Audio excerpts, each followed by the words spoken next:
Hello everyone. तो आपण मैंने जानते आज थी बाहुड़ा। तो बाहुड़ा आम चली जाइलु सीधा रथयात्रा देखापी।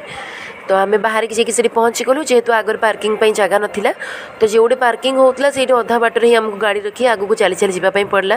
देखुना यहाँ हूँ मंदिर पाचेरी। तो से आमको नंडा ये बाइन आमको देखाई गले ताकू आम डाकिला कहला हाय कहवाई सी अनेक आम पछुक ने हसुची कि छाड़ू।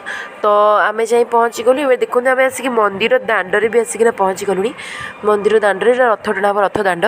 तो मंदिर भितर को आम पशि पशि जाऊँ बर्तमान से गला देखुना के भिड़ हो जाता है भितर को। यहाँ हूँ आम मंदिर केन्द्रापड़ा बलदेव जी मंदिर।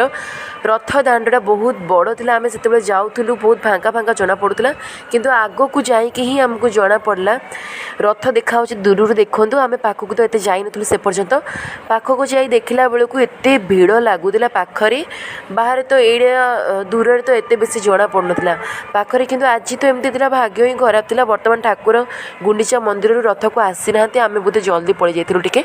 तो से आम रथ को ही मुंडिया मारी रथ पाखे देखिलु ठाकुर ही आसी ना रथ द्वारा बंद थिला।